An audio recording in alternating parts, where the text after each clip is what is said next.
बाबर को लाया कौन? बाबर को इब्राहिम लोदी को हराने के लिए राणा सांगा लाया था। तो मुसलमान तो बाबर की औलाद है और तुम गद्दार राणा सांगा की औलाद हो, ये हिंदुस्तान में तय हो जाना चाहिए। अगर बाबर की तो आलोचना करते हैं, राणा सांगा की आलोचना नहीं करते। सभापति महोदय। नमस्कार दोस्तों, इस वीडियो में राज्यसभा में समाजवादी पार्टी के सांसद रामजीलाल सुमन ने महाराणा सांगा को गद्दार कहा और बोला कि महाराणा सांगा ने बाबर को न्योता भेजा था, निमंत्रण भेजा था भारत में आने के लिए। इसके बाद बाबर भारत में आता है, सत्ता पे काबिज होता है और भारत में मुगल साम्राज्य की स्थापना करता है। इस बात को अभी हम सबूतों के साथ खारिज कर देंगे कि महाराणा सांगा गद्दार नहीं थे। लेकिन एक बात रेफरेंस के तौर पर आप ध्यान से सुनना, नरेंद्र मोदी वर्तमान में प्रधानमंत्री हैं, पावर में है, सत्ता में है, एक तरीके से राजा है। और प्रधानमंत्री नरेंद्र मोदी यदि अपनी ऑटोबायोग्राफी लिखते हैं, अपनी जीवनी की एक किताब लिखते हैं और उसमें कुछ बातों का वर्णन करते हैं, जैसे उन्होंने बचपन में चाय बेची थी, या बांग्लादेश की आजादी की लड़ाई में उन्होंने भाग लिया था, सत्याग्रह किया था और जेल तक गए थे, या हिमालय पे उन्होंने तपस्या की थी। लेकिन आने वाली जनरेशन आज से 500 साल बाद जब जो आने वाली जनरेशन आएगी वो इस किताब को पढ़ेगी, वो क्या समझेगी? अब ये बात सच भी हो सकती है, झूठ भी हो सकती है कि उन्होंने बचपन में चाय बेची थी या नहीं बेची थी, उन्होंने बांग्लादेश की आजादी की लड़ाई में भाग लिया था या नहीं लिया था, या उन्होंने हिमालय पे तपस्या की थी या नहीं की थी। लेकिन उन्होंने अपने हाथों से अपनी जीवनी लिखी है, ऑटोबायोग्राफी लिखी है, वो पावर में है, सत्ता में है, देश के राजा है, प्रधानमंत्री है। तो आज से 500 साल बाद जो जनरेशन आएगी, हो सकता है कि वो इस बातों को सच मान ले, बिल्कुल सच मान ले या ट्रूथ मान ले। लेकिन ये सच भी हो सकती है और झूठ भी हो सकती है, दोनों प्रकार के यहां पर मत है। अब हम समझ लेते हैं कि इसकी शुरुआत कहां से होती है और महाराणा सांगा के बारे में क्या बोला गया है। ये बात आप रेफरेंस के तौर पे याद जरूर रखना। इस व्यक्ति को हम सब लोग जानते हैं, इनका नाम है कुणाल कामरा। ये स्टैंड अप कॉमेडियन है और अभी इन्होंने स्टैंड अप कॉमेडी के दौरान एकनाथ शिंदे को गद्दार बोल दिया। आप सभी को पता है कि पहले उद्धव ठाकरे की सरकार चल रही थी और उद्धव ठाकरे से इन्होंने अलग हटके बगावत करके अपनी खुद की सरकार बना ली थी। तो कुणाल कामरा के द्वारा, जो कि स्टैंड अप कॉमेडियन है, उन्होंने एकनाथ शिंदे को गद्दार बोल दिया है। इसके बाद में इतना ज्यादा बवाल हो गया, शिवसेना के समर्थकों ने कुणाल कामरा का ये जो स्टैंड अप कॉमेडी का शो था, इसको ध्वस्त कर दिया, बर्खास्त कर दिया, इसको धराशाही कर दिया। लेकिन मुझे ऐसा लगता है कि उतना गंदा शब्द भी नहीं है। मैं आपको बता देता हूं, पहले भी ऐसा बोला जा चुका है। क्या अशोक गहलोत ने सचिन पायलट को गद्दार नहीं बोला था? बोला था। 2020 में जब सचिन पायलट ने बगावत की थी, राजस्थान के उप मुख्यमंत्री थे और ये मुख्यमंत्री थे, तब अशोक गहलोत ने सचिन पायलट को क्या बोला था? गद्दार बोला था। तब तो किसी ने कुछ भी नहीं किया, किसी ने कोई ऑब्जेक्शन नहीं किया, कोई प्रोटेस्ट वगैरह या कोई रोष व्यक्त नहीं हुआ। एक और मैं आपको सबूत दे देता हूं। क्या प्रियंका गांधी के द्वारा ज्योतिरादित्य सिंधिया को या सिंधिया परिवार को गद्दार नहीं बोला गया? अभी बोला गया था 2020 में, जब ज्योतिरादित्य सिंधिया कांग्रेस को छोड़कर बीजेपी में शामिल हो जाते हैं। क्योंकि ऐसा कहा जाता है कि 1857 की क्रांति में झांसी की रानी लक्ष्मीबाई का साथ नहीं दिया था जयाजी राव सिंधिया ने। जयाजी राव सिंधिया ज्योतिरादित्य सिंधिया के पूर्वज हैं, तो दोनों बार ही गद्दार बोला गया। यहां पर प्रियंका गांधी ने ज्योतिरादित्य सिंधिया को गद्दार बोला और यहां पर सचिन पायलट को अशोक गहलोत ने गद्दार कहा। लेकिन यहां पर बात है पावर की और सत्ता की। अशोक गहलोत मुख्यमंत्री हुआ करते तो उस टाइम पे बोल दिया तो बोल दिया।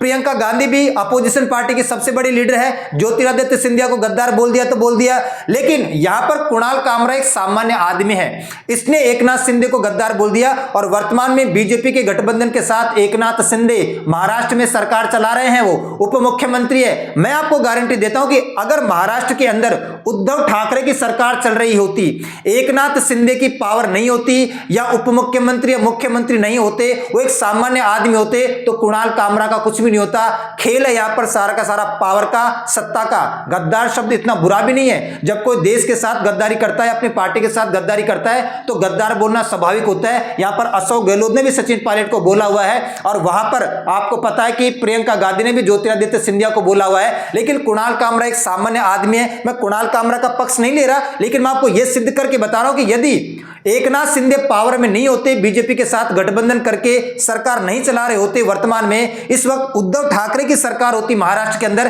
तो ऐसा बवाल कुछ भी नहीं होता, क्योंकि सारी की सारी बात दब जाती। अब कुणाल कामरा ने बोला है तो इतना बड़ा बवाल हो गया है, यहां से बात शुरू होती है। और इसका रेफरेंस लेकर जब बात इतनी ज्यादा बिगड़ गई तो राज्यसभा के अंदर, अभी मैं आपको बता रहा था, समाजवादी पार्टी के एक सांसद रामजीलाल सुमन के द्वारा बोला गया कि महाराणा सांगा भी तो गद्दार थे, उन्होंने भी तो बाबर को न्योता भेजा था, उन्होंने भी तो है ना देशद्रोह किया था और बाबर को आमंत्रण भेजा था, और बाबर यहां पर आता है और सत्ता पे काबिज होता है। अब मैं आपको बता देता हूं कि महाराणा सांगा कौन थे।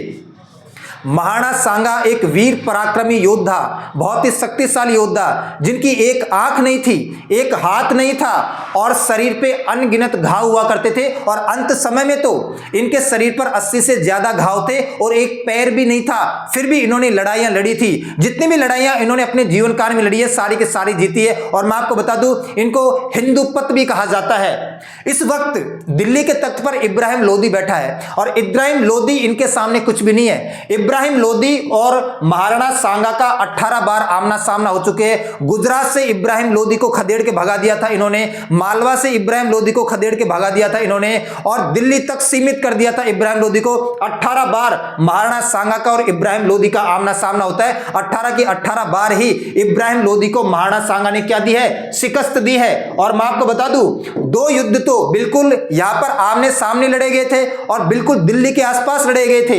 एक तो हम सबको पता है battle of Khatauli, battle of Khatauli 1517 में लड़ा गया। एक तरफ महाराणा संग्राम सिंह या महाराणा सांगा थे और एक तरफ इब्राहिम लोदी था। इब्राहिम लोदी को पीट के भगा दिया था इन्होंने।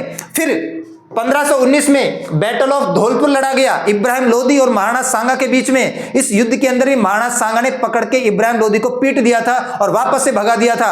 18 बार इब्राहिम लोदी का और महाराणा सांगा का आमना सामना हुआ और 2 युद्ध तो बिल्कुल उन्होंने आमने सामने लड़े थे। गुजरात मालवा सब जगह से खदेड़ के रख दिया था। इब्राहिम लोदी कहने के लिए दिल्ली का बादशाह है, शासक है, लेकिन पावर कुछ भी नहीं है। अगर आप इन दोनों को पावर में, शक्ति में तोलते हो तो महाराणा सांगा हाथी है और इब्राहिम लोदी चींटी है। इतना अंतर इन दोनों के बीच। तो व्यक्ति इतना सक्षम है, महाराणा सांगा खुद इतने सक्षम है, इब्राहिम लोदी को कुछ नहीं समझते हैं। इतनी बार इन्होंने उनको हराया है, तो इनको क्या जरूरत है किसी बाहर के आदमी को बुलाने की हेल्प के लिए, मदद के लिए? प्रश्न चिन्ह तो यही खड़ा हो जाता है कि ऐसा व्यक्ति जो महापराक्रमी है, जो बार बार इब्राहिम लोदी को हरा दे रहा है, उसको किसी बाहर के आदमी को बुलाने की क्या जरूरत है? लेकिन फिर भी ऐसा कहा जाता है कि इतिहास के पन्नों में बात लिखी हुई है।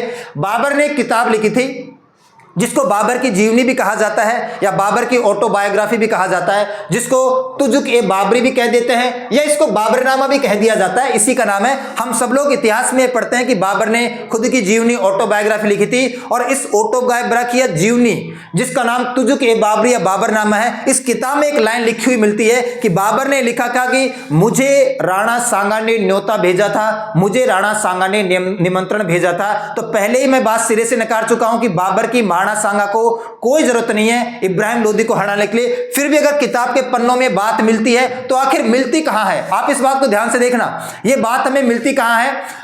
पानीपत के युद्ध के बाद इस बात का जिक्र किया है। मैं आपको बता देता हूं, पानीपत का युद्ध कब हुआ था? 1526 में हुआ था। आप सभी को पता है 1526 में पानीपत का युद्ध हुआ था।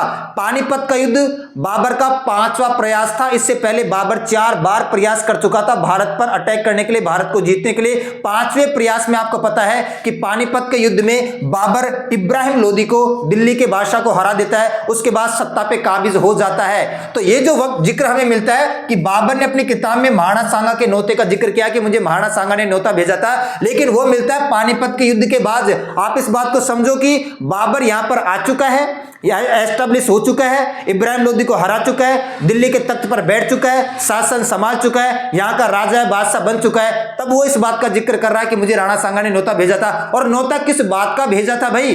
खाने पीने का भेजा था, लड़ाई का भेजा था? आपको पता है किसके बाद बैटल ऑफ खानवा भी होता है 1527 में, खानवा का युद्ध भेजा है। और यहां पर महाराणा सांगा इतने शक्तिशाली, इतने पावरफुल है कि उन्होंने देखा कि इब्राहिम लोदी हार चुका है और इब्राहिम लोदी के हारने के बाद दिल्ली पर कौन बैठ चुका है? बाबर बैठ चुका है। तो फिर यहां पर महाराणा सांगा ने न्योता भेजा था इनको, महाराणा सांगा ने न्योता भेजा था कि अब तुम्हारी बारी है, मैं इब्राहिम लोदी को बार बार हरा चुका हूं, अब दिल्ली के तख्त पर तुम बैठे हो, तुम मुझे परेशान करोगे तो मैं तुम्हें निमंत्रण भेजता हूं। युद्ध का निमंत्रण भेजा था इन्होंने। किसका निमंत्रण भेजा था? युद्ध का निमंत्रण भेजा था। खानवा के युद्ध के लिए इन्होंने युद्ध का निमंत्रण भेजा था बाबर को कि मैं तुमसे लड़ूंगा, तुमसे युद्ध करूंगा, आमने सामने आ जाओ।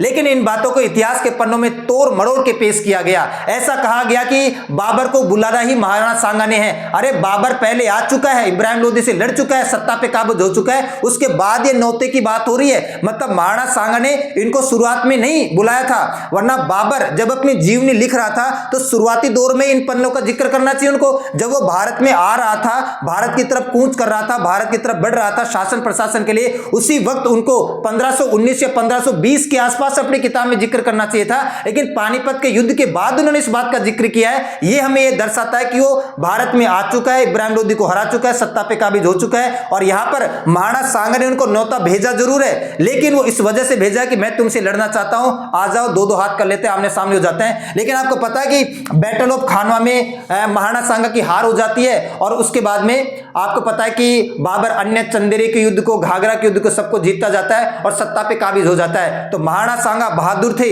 हमारी राजस्थान की माटी के वीर सपूत थे, हमारे पूर्वज थे, वो मेवाड़ के, भारत देश के देशभक्त थे। वो उनके खिलाफ ऐसे शब्दों का प्रयोग, और मैं आपको बता चुका हूं कि एक्चुअल में इतिहास के पन्नों को तोड़ मरोड़ के कैसे बताया गया है। तो महाराणा सांगा बहुत ही पराक्रमी योद्धा थे, हमें उनका सम्मान करना चाहिए था। उसके सामने बाबर क्या और उनके सामने इब्राहिम लोदी क्या। और मैंने प्रधानमंत्री नरेंद्र मोदी का रेफरेंस आपको यही दिया था कि प्रधानमंत्री नरेंद्र मोदी वर्तमान में राजा है, प्रधानमंत्री है, सत्ता पे काबिज है, वो अपनी जीवनी लिखे, वो अपनी ऑटोबायोग्राफी लिखे और वो उसके अंदर कुछ भी लिख देंगे ना, चाहे वो सच हो चाहे वो झूठ हो, आज से आने वाले समय में 500 साल बाद जब जनरेशन आएगी वो इसका रेफरेंस कैसे लेगी, वो तो सच ही मानेगी, क्योंकि प्रधानमंत्री ने लिखा है भाई। तो बाबर ने लिखा है अपने टाइम पे, उस टाइम का बादशाह हुआ करता था, तो बस लोग उसी का रेफरेंस देते हैं। आप इसको अपने कमेंट बॉक्स में जरूर लिखना। तो आज के लिए इतना ही करते हैं, मिलते हैं नेक्स्ट क्लास में, तब तक के लिए सभी को धन्यवाद।